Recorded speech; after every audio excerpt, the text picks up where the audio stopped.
The crossover special Dragonstone is here, and you might be wondering which character you should be picking up with it if you do decide to go ahead and buy it.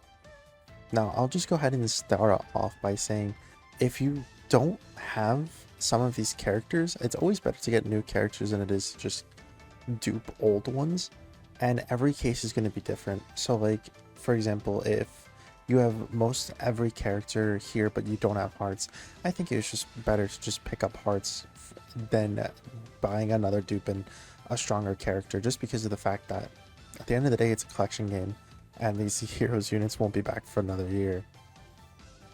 But yeah, that being said, let's go ahead and look at the number 1 on the list, and I think that's just going to be Zeno Pan. Not only does she have powerful abilities such as getting a great chance of having a critical hit, 70% chance of dodge, more defense when you do dodge, you're also giving allies an insane amount of support right here, 60% attack and defense support, and 3 key for Dragon Ball Heroes units, or just 3 key and 40% for crossover units. And then also giving an additional crit support as well, as long as you have crossover units on the rotation with Pan. And it's nice, you know. It's nice because it does make you have 30% crit chance on the heroes team, and it allows you to build different builds for these units without the worry of having to crit with these characters. And if you pair it with other units who have crit already in their passive, like Super Saiyan 4 Limit Breaker Vegito, for example, they're going to be starting just with 100% crit chance before, when they only had 70%, for example. So, but yeah, I think not only that, but she's just going to be the number 1 option to run on the heroes team as of right now. And while I don't have the stats for this unit, and it's the only unit that I don't have the stats for, I guarantee that her stats would be comparable to some of the other units on this list, while also having like just the support to help everyone else out. And then number 2, I'm going to go ahead and say Mechikabura. And the main reason why is just because of the fact that not only is this character insanely good stat-wise, but also just a unit who on this list is the only unit who's not restricted to the heroes team. And that's actually a pretty good thing, considering that because he has demonic power, if you, for example, summoned Onward Slug and you wanted to make the 3rd demonic power category ally on the team, this is going to help you fill out that condition and get the intro up for this character. Especially when, if we again just go ahead and look at demonic power, you really don't want to be using a lot of these superclass units when you're making them take 25% more damage more often than not. So having another extreme class option is just going to be really, really decent for sure. Because like, man, this team, oof. On top of that, because of Daima, we never know if we're gonna get Daima characters like sooner or later, and if we do, again, it's just gonna be another buff for the demonic power team once we do get like the extreme class side of that. So having these characters is going to be really nice. And then if we go ahead and look at the stats of the unit too, we can see that with just 6 AGL tech or int key spheres, remember that this guy is creating rainbow key spheres, and you get defense when you get tech, int, or AGL, as well as getting a more attack and defense per key sphere that you obtain, and then launching the additional super attack guaranteed as well, and the damage reduction. I really should mention that part too.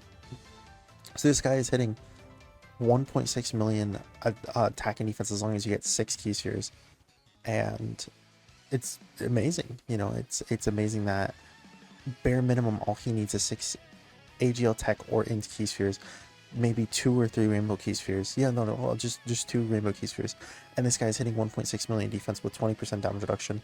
And if you get that hidden potential additional super off, you're hitting 2 million defense with 20, 30, 40% damage reduction, depending on how many rainbow key spheres you get. And on top of that, he's also infinitely stacking his attack as well. He's lowering the enemy's attack and defense. Like, he's a very powerful option for sure.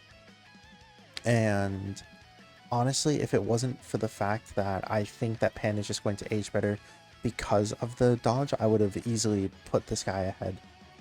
But yeah. Next, and just a silly one, I would say, is just Super Saiyan 4 Vegito. And it really is sad because you might think like, oh, well, you should just pick up the other units that have easy A's. And let me just go ahead and pull that up real quick. The other units that just easy aid right now, like maybe Tech Trunks or Goku and Vegeta, or Zeno, Vegeta and Trunks fusion. I'll never say that because I always mess it up for pronunciation. But Gohan Cinco Tank 6, everyone knows that. But you might be thinking of picking up one of these 3 units, and it's just like, I can't really say that you should. Not only is this guy giving at least 30% attack and defense to the entire team, as long as you're running Dragon Ball Heroes units, this part doesn't really matter just because I feel like Giant 8 Power doesn't get as much, they don't get as much help anymore, right? But you're also getting the 35% damage reduction here. You're having it where you're doing a 50% chance to just counter enemy super attacks, meaning that this guy is not just a helpless, well, just helpless in a lot of these situations where like he's getting super attacked. Let's just look at the other units on this, for example. Vegeta gets super attack, and what happens? You die. Vegeta gets super attacks, what happens? You die. Goku gets super attacks, what happens? You die. At least Pan can dodge. At least Mechikabura has a 2 million attack and defense limit, as well as being able to hit more, has the damage reduction, has all of that to the point where you might even just build this guy full dodge and hope that he dodges that way. But this character has a 50% chance to live that. And on top of that, if we go ahead and look at his stats, with just the 1 super attack, he's getting 500,000 defense. With 2 supers, he's getting 700,000 defense. If we run him with 40% support, it's 600,000 defense for just the 1 super attack, and hit potential gives you 800,000. Doesn't even include the fact of like Zeno Pan support, like how we were talking about before, and some of the other supports that might be coming out later on the team.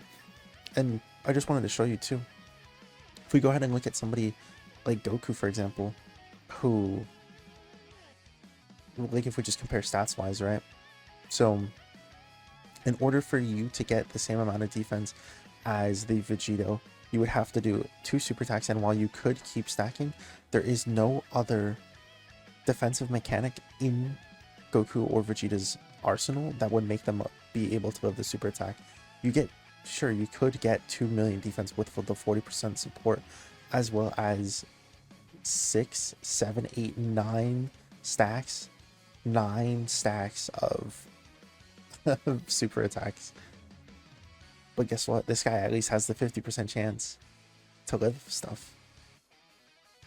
And sure, you might need to rely more on the second super attack now, or just the support, just because of the fact that Vegito's defense is definitely down there. But hey, I'll take it, right? Especially because just build this guy full dodge, and then again pray that you're able to dodge a lot of these attacks. But anyways, let me know who you guys are getting with the Dragonstone. Thank you all for watching. You guys have a great streak. Hope to see you guys in the next one. Peace.